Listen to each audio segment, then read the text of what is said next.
who had to go get George from the Thunder, who then got back more than any team ever had for anyone. 5 first-round picks, 4 of them unprotected, 2 pick swaps, Shai Gilgeous-Alexander, and also Danilo Gallinari for good measure. So, Bomani, what do you make of how Kawhi silently re-engineered the NBA? That I tried to tell y'all that y'all don't know nothing about this dude, and stop assuming that just because somebody doesn't talk that there's some personality traits underneath that you have gleaned that may not exist. Now, this move that he made is interesting because Paul George is not the first person he called. He tried to get Kevin Durant on board with this before that. He bounced around a couple other things. He winds up getting to Paul George. Probably the perfect choice because Paul George is a number 2. But stop and think about how bold this is. He hits Paul George up and says, look, I want to play with you. And Paul George says, I want to play with you too. And he's like, cool. Well, go tell your boss that you're trying to get up out of there and then come holler at me. And they did this with nobody knowing until it was done. The NBA is full of alleged insiders. The NBA internet is full of people who love to make predictions. No one predicted this. And the thing about the power play that you just mentioned is that he ran it on the most powerful player in the history of the NBA in LeBron James.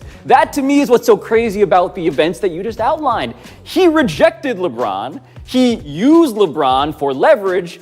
He handicapped LeBron. And at the end of it, he said, I'm going to come into your house, LeBron, and hunt you. I want to turn you into the New York Mets. That's the ambition. Do you think he's thinking about it that much? Because once again, because he does not talk, you were then putting this on him like this huge story that's there. I don't even know if it's necessarily that deep. I do think that it's crowded in LA at the Lakers, right? Like I said from the beginning, there's no way I thought that he was going to sign up to be the number 3 guy in this setup. The idea of this being a power play really tells us how little power players actually have in every other sport. Because what did he really do? He walked up to the Clippers and said, hey, why don't you make yourself good enough to win a championship? And I have an idea of how you can do that. What's absurd is the idea that Kawhi Leonard would have to walk up with that idea rather than them having that idea themselves. Are these power plays or are these simply plays of competence? Well, it's a power play because Paul George was under contract for 2 years.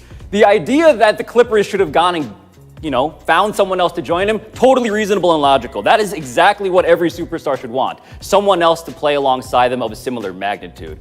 But the idea that he said to the Clippers, hey, you're a smart organization. You've built a bright future for yourselves. I want that future gone, and I want it replaced by Paul George. That is the power play. That the present is that much more important. But my point is that if you're signing Kawhi Leonard, then of course the present is more important, right? Like you got to know that off the rip once you make the decision that you're going to bring a dude like that in. Like I think it's cool that he managed to pull this off, but it wasn't power that got Paul George out of Oklahoma City. It was common sense. It was the Thunder looking around and realizing we're not that good. We're not going to get that good. We can probably do more by moving this dude. You see what I mean? So like I get the idea that people are like, oh, Kawhi really flexed on this. I think what he did was look around and be like, hey, I got something that serves everybody as opposed to this is what I'm going to make you do. The Clippers should have done exactly what they did. I agree with that completely. You need to go and maximize the present. But the question is, at what price? The question is, what was the marketplace that Kawhi Leonard found and then engineered? Because when he said, I want Paul George, what he needed to also do to say to the Clippers was, you know what I might do? I might go to the Lakers. I might go to the Raptors. I might do other stuff, which means that he was building a marketplace in a way that flexed his own power. But I'm saying the market was there. Like all these things exist without him having to do that. The guy who flexed was Sam Presti, who somehow pulled all of that out of Paul George. That seemed to be a bigger flex to me than Kawhi Leonard. Up next are the Lakers, who made a lot of moves that looked a lot more impressive before Kawhi Leonard hit them with the okie doke and went to the Clippers. With the cap space the Lakers hoped to use to sign Leonard, they brought in Danny Green, Quinn Cook, and DeMarcus Cousins, and retained JaVale McGee, Rajon Rondo, and Kentavious Caldwell-Pope, who should name his next born after Rich Paul at this point. At once, the Lakers look a lot like last year's team, but also picked up Anthony Bleepin Davis. Pablo, could these Lakers win the 2020 NBA title? Sure, they totally could. If we are going by big twos, this big two is, I would say, possibly even bigger than the Kawhi Leonard and Paul George pairing. But to me, it's really about the stakes. They really need to win the title this year, Bo, because what they did was not just trade their own future for Anthony Davis. They traded their own future for a year of Anthony Davis, who is probably going to come to them in the offseason anyway. And so the pressure to me is even greater, possibly incomprehensibly and painfully greater than they even expected. Now, I would make the argument that you guys who say LeBron or Rich Paul are the guys that really run the Lakers, there should be no pressure because Anthony Davis is part of that team and he'll stick around there, right? Well, they need to deliver a win, though. Well, they need to deliver a title. That's the. You say the only way they keep Anthony Davis is if they win a championship? No, it's not to keep Anthony Davis. It's to make good on the price they paid for Anthony Davis. Right, but I mean, I don't. Was everything. Yeah, but I mean, the other everything. Right. See, I don't feel like a title is necessary this year, but I do think this. I'm not sure why people are so excited about what the Clippers put together and then look at the Lakers and are like, what in the world are they doing there? They've got, like, the starting lineup, they just got Avery Bradley also, who he didn't mention in that lead. So if they come out here with Avery Bradley, Danny Green, LeBron James, Anthony Davis, and JaVale McGee starting at 5, this is a pretty strong defensive starting lineup, if nothing else. And while we're not sure about some of these other guys on the roster, I could have swore the thing we always said about LeBron James is that he makes dudes better, right? Like the idea is that they will be better players, and he's got more guys now that at least can pretend to shoot than they had previously. The Clippers have an 8 seed. That's what they were last year, right? They were an 8 seed. They trade Gallinari for Paul George, which is an improvement, but Gallinari was a really good player. Of course, you add Kawhi Leonard, things get better. For the 60 or so games that I think that you can count on and having that dude, the Lakers absolutely can win a championship with this team if Toronto can win a championship with the team they had last year. Well, that's the thing, is that it's not so much about the Clippers, although the Clippers, I think, are deeper than the Lakers are. I think they have the 2 Sixth Man of the Year candidates that they always have, Lou Williams, and then you throw in Montrezl Harrell, Mo Harkless, Landry Shamet, Patrick Beverly, great. Oh, we're throwing out Landry Shamet on this list? As a guy who can shoot threes, I believe he should be on the list, at least in comparison to what the Lakers are doing. Because the Lakers finally have some guys who can space the floor, right? You have Danny Green. Danny Green's great. Great job by you guys. Daniels, they got that guy. He could shoot threes too. That's wonderful. But the thing is, when it comes to the postseason, it really is about, will you have Anthony Davis and LeBron James healthy? And so all of this regular season stuff we're forecasting and predicting in terms of seeding, that to me is actually pretty irrelevant. It's who is going to be there in April, May, and June. But let me ask this. Why would we have more questions about Anthony Davis and LeBron James staying healthy than we would about Paul George, who just had 2 shoulder surgeries, and Kawhi Leonard, who spent a lot of the playoffs grabbing his knees? Like, lost in the fact that they won that was that he was laboring as that went on. And this is after all the load management and everything they did with him. And this is after coming off that injury that made us wonder how good he was going to ultimately be down the line. Every risk that you could point out for the Lakers and what they've got at the top, and their top 2 is better than the Clippers' top 2. Everything that you can point out there, I can throw right back over there at that other team. But here are the risk factors. Rajon Rondo, JaVale McGee, and we forgot the guy who might be starting at 5. Boogie Cousins. But what do you think? Huge question mark. Well, what do you think they're going to do? In River Deck at Pier 17. So apparently this is how y'all are living on the other side of that curtain on the plane, huh? This is what steerage class is like, is what you're saying. You have, I think, a parent airing out what I hope is a child and what I don't hope that's underwear. I think that is underwear, but yeah, that's gross. I mean, what do you really think you're accomplishing with this? Like this, I mean, and look, and I guess it must be like a super emergency situation. I should probably feel bad for those people, but I don't. Put them draws back where they were. There's so many molecules in the air. I don't need that. First quote. Equal pay, equal pay. Chanted fans of the U.S. after winning the Women's World Cup over the Netherlands in Lyon, France.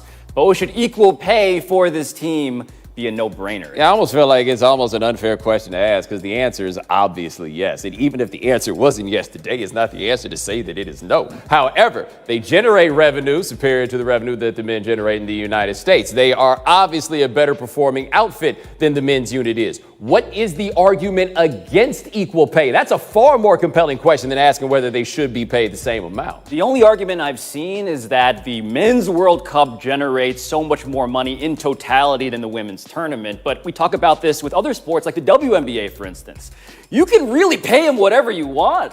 I mean, the idea that we are bound by some algorithm in terms of cost structure is not true. You can actually pay people what they deserve and negotiate to be paid. And what this women's team has done in March, before they entered the tournament, 2 months before the tournament started, was sue U.S. Soccer in federal court for wage discrimination. This is a team that knows what it wants and is unapologetic about endangering the consciences or the securities of those that disagree. Yeah, well, Jessica Luther has made the argument that the Women's World Cup should separate itself from FIFA. And anybody that believes that they too good for FIFA, nobody's really going to be able to argue against that. But there is something to this idea. And the whole idea that they're not, you could say that the men's tournament generates so much more money. That's fine if you want to put it in there. But here, look, we're at the top of this at this point. These are not the people that you're paying necessarily in proportion to revenues. It is a representation of what you find to be important, right? And you show what you think is important in the ways that you pay people. That is that way that respect is doled out at these levels of the game. And they've earned that level of respect. And they're badass, man. They are unapologetic in all of these ways, right? They're warring with the White House. They are warring with people who want sports decorum to be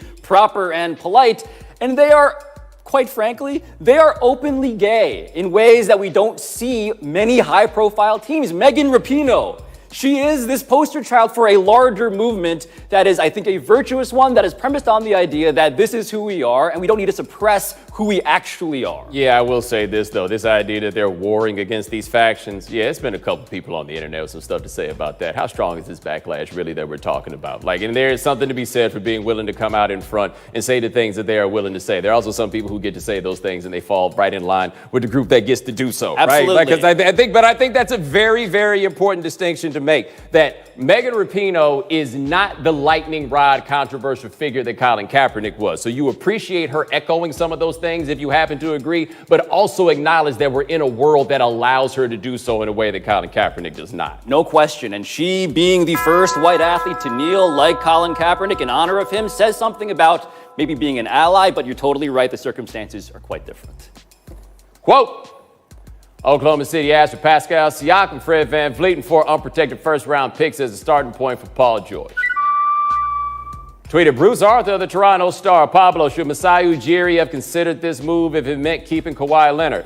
Consider yes, but going through with it, I don't think so, because Masai Ujiri is not like any of these GMs who are, I think, overvaluing the present. What he wants is a long-term future. These global warming deals where you say, hey, go race your monster truck superstars against each other in the present tense, but the future is going to look pretty barren. He's not about that. And then there's the question of, like, did he actually think Kawhi was going to stay if they actually did the deal? And it seems like out of Toronto, there's great doubt that that was even going to happen. Right. See, I don't think that the other teams are overvaluing the present. I think that with the guys they have in the place and the careers they are, that, like for the Clippers, this was a move that you should have made. If you're the Lakers, this is a move that you should have made. If you're Toronto, though, and you're not sure that this is going to be enough to keep Kawhi Leonard, then you don't really do this. Also, I think there's a difference between giving up Shai Gilgeous-Alexander and Danilo Gallinari and giving up Siakam, who I think has a chance to be a multiple-time all-star player and is much younger than those other dudes are. But no, you don't make that trade. I don't think that that's the move that you make. And I think it's about price. And I think the valuation of any tense, present, or future is about price. And Masai Ujiri, man, he was like, look, as much as you guys like giving away 4 to 5 first-rounders in a vacuum, I don't like being felt like I'm a hostage in this. Yeah, but the Clippers and Lakers are ultimately teams that can feel better about signing dudes than Toronto can. That being in Canada is a bit of a holdup, particularly for American-born players. Now, in a couple of years, there might be a non-American-born player who is available named Giannis, who... I mean, the only thing stopping us from saying that he would be right on top of the Toronto list is our belief that maybe he's too good to wind up going to Toronto, but he fits the profile of a guy that you think, you know what, he might want to go play in Toronto. Mr. Basketball Africa is Masai Ujiri, and you are not the first person to suggest that I have heard that Giannis Antetokounmpo is going to be a real candidate for, the guy who replaces ultimately Kawhi Leonard in that city. All right. Coming up next, do the Nets rule New York like the Brooklyn Nets, like New York City? Download the High Noon podcast. Bomani has one too. So do I, Tony Kornheiser. Pablo, maybe you should look into hosting a urology podcast with you. My man who tweeted this said this is what he, goes through fishing in the bayou, and he caught a snake. Well, they caught the fish. The snake caught the fish. He caught the snake, so he caught the fish too. Yeah, this seems metaphorical somehow. I don't really know for what. I ain't gonna lie, all I see is delicious catfish. Yeah, I feel you, bro. But I see a lot of delicious catfish just waiting to be fried. You know about hush puppies? I do. I like hush puppies. I'm not talking about shoes. Oh. First number, 7. because that's Kevin Durant's new number with the Nets after he announced yesterday that he would no longer wear number 35. So, Bo, how should Knicks fans feel about their poo-poo platter of players in light of KD and Kyrie heading across the bridge to Brooklyn? Wow, sorry about that, Knicks fans. This has absolutely nothing to do with you, and we just did a knife twist at the end there to bring this around.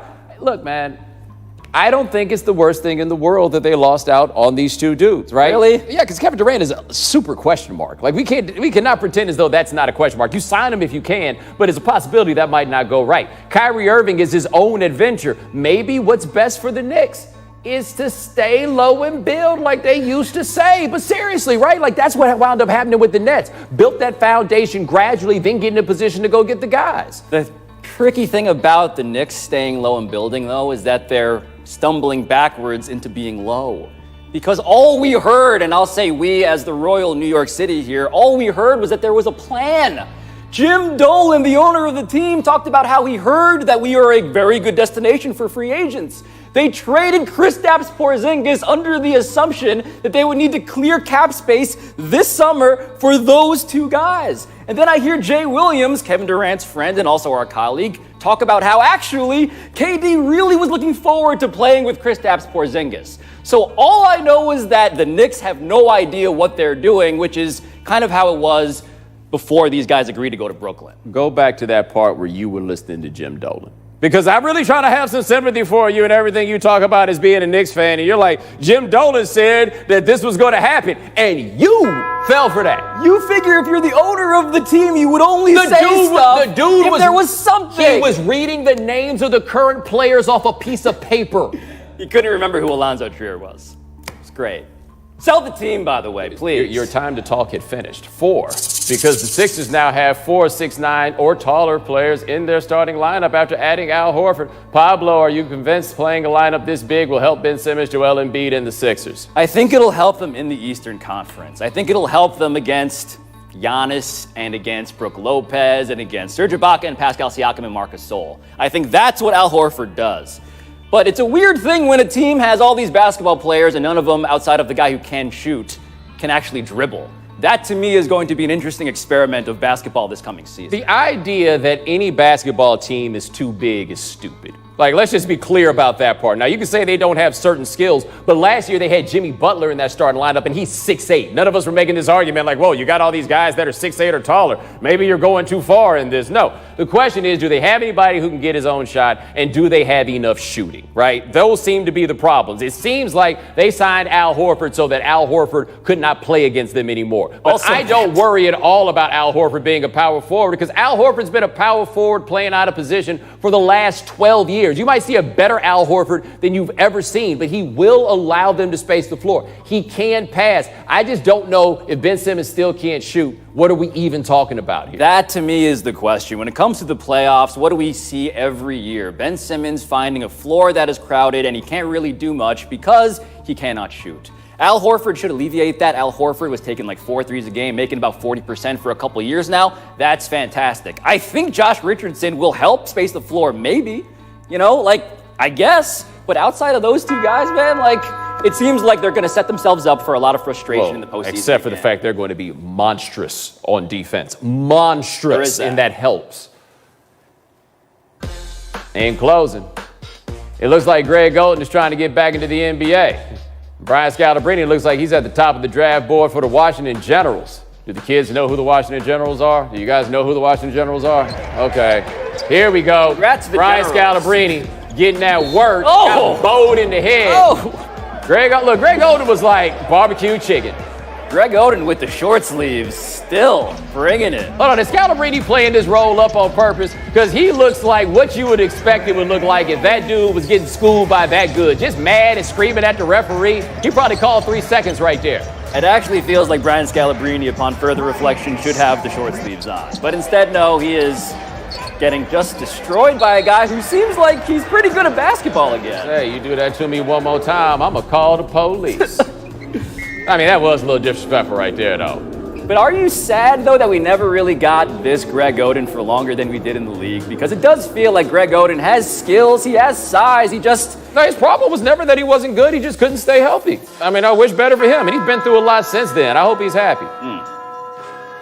In closing, you know how sometimes one single person can screw something up for a whole lot of other people? Yep. Let's watch. This is not just a metaphor for me on this show, but also an actual race. The 20th running of Bomani. You were in France. This is the mountain of hell in the Alps.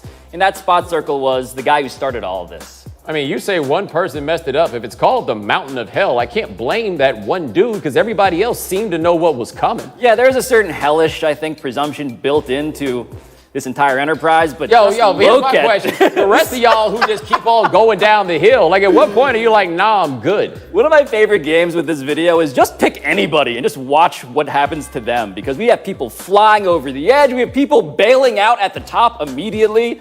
They like saw hell down below. You know what, and were like, nope. They all deserved it. Every single one of them deserved it. Everybody that fell, every injury that you had, I'm sure they got good medical care over there. It's one of them kind of countries. Y'all deserved it.